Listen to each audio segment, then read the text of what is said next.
2025년 1분기 국민연금의 성적표가 나왔습니다. 우리 노후 자금이 산처럼 쌓인 기금 규모는 1227조 원. 그런데 1분기 수익률은 고작 0.87%를 기록했습니다. 요즘 은행 예금 금리에도 미치지 못하는 이 숫자를 우리는 어떻게 받아들여야 할까요?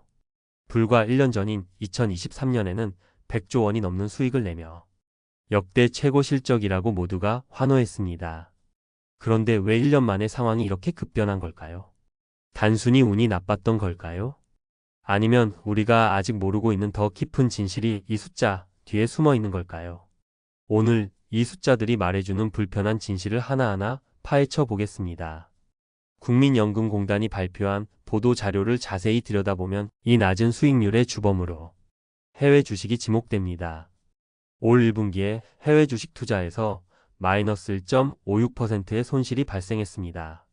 반면에 국내 주식은 4.97%라는 아주 준수한 수익을 내면서 전체 수익률이 더 추락하는 것을 힘겹게 막아냈습니다.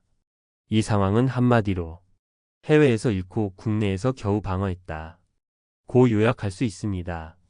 그렇다면 왜 이런 일이 벌어진 걸까요? 이는 국민연금의 투자 구조, 즉 돈을 굴리는 방식 자체가 과거와는 근본적으로 달라졌기 때문입니다. 관련 통계를 보면 이미 우리 연금의 절반이 훌쩍 넘는 55% 이상이 해외에 투자되고 있습니다. 그 중에서도 34.9%라는 가장 큰 비중이 바로 이번에 마이너스를 기록한 해외 주식에 묶여 있습니다. 이제 국민연금의 수익률은 국내 경기를 넘어 저 멀리 뉴욕 증시의 기술주가 오르내리는 것, 미국의 관세 정책이 어떻게 바뀌는지 같은 전 세계적인 변수에 훨씬 더 크게 흔들릴 수밖에 없는 구조가 된 것입니다. 그렇다면 해외 투자는 무조건 나쁜 것일까요? 바로 1년 전 2023년의 상황을 다시 떠올려 볼 필요가 있습니다.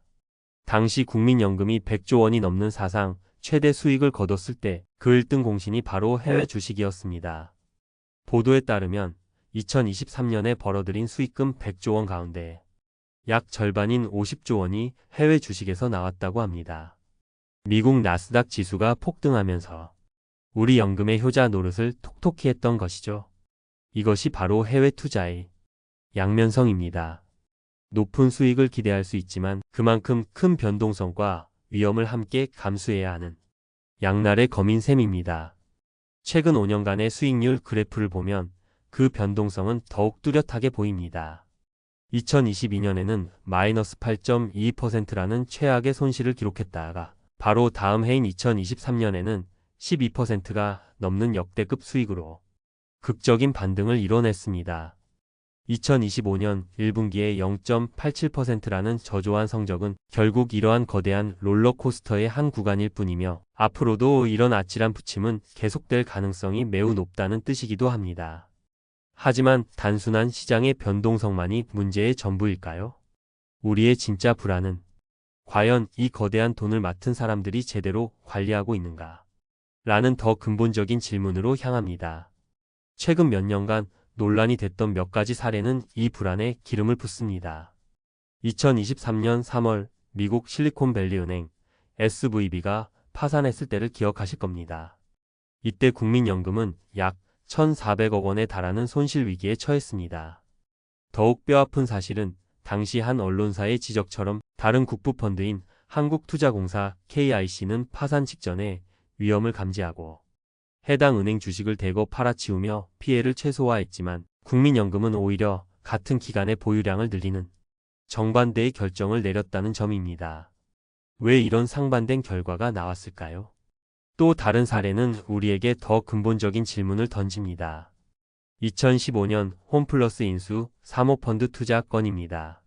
최근 보도에 따르면 국민연금이 이 투자로 인해 원금을 포함해 최대 1조 원에 달하는 손실 위기에 처했다는 논란이 거셉니다. 수익성을 떠나 대규모 구조 조정이 필연적으로 동반되는 사모펀드에 국민의 돈을 투자하는 것이 과연 연금의 공공성과 그 철학에 맞는 결정이었는지에 대한 비판이 지금도 계속되고 있습니다. 영상의 제목에 담긴 진실은 바로 여기에 있습니다. 2024년 역대 최고 수익률을 기록하며 모두가 기뻐했을 때조차 정부 관계자는 연금 재정에 미치는 영향은 미미하다. 며 연금 개혁의 필요성을 다시 한번 강조했습니다. 즉 한두 해의 수익률 등락이 우리 연금이 처한 근본적인 문제를 결코 해결해 주지 못한다는 것입니다. 더욱 중요한 사실이 있습니다. 한 연구소 보고서에서 지적하듯 정부는 기금 소진 시점을 늦춰 보이기 위해 애초에 목표 수익률 가정 자체를 4.5%에서 5.5%로 올려 잡았습니다. 이것은 목표치를 비현실적으로 높게 설정해두고 그에 미치지 못하는 현실을 가리려는 일종의 착시 효과를 낳을 수 있습니다.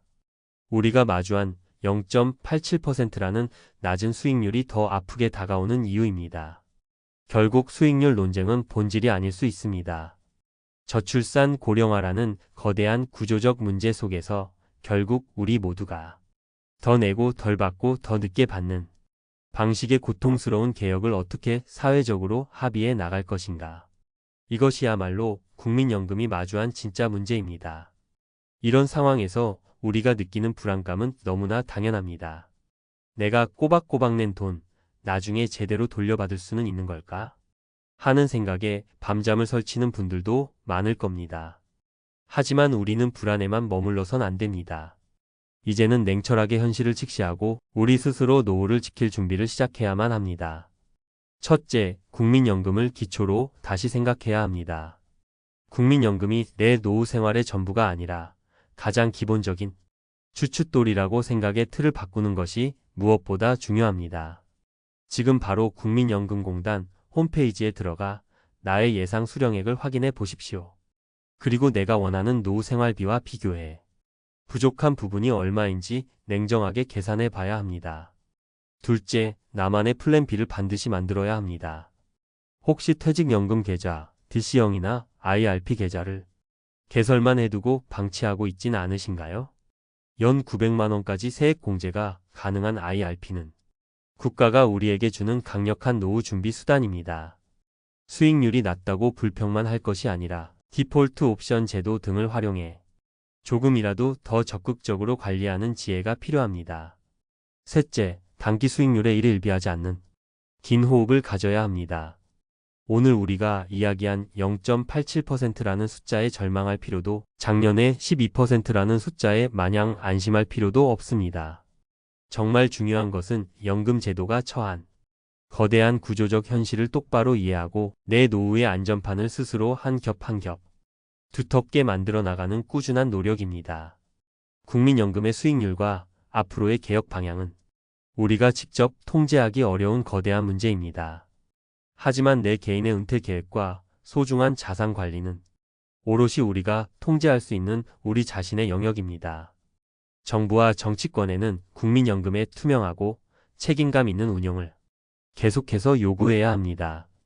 그것은 주인인 국민의 당연한 권리입니다.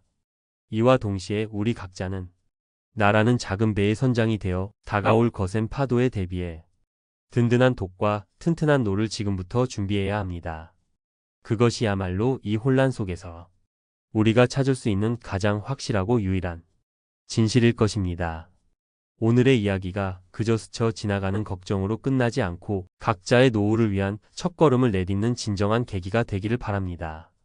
앞으로도 저희 채널은 여러분이 노후라는 긴 항해를 준비하는 데 필요한 등대와 지도가 되어드리겠습니다.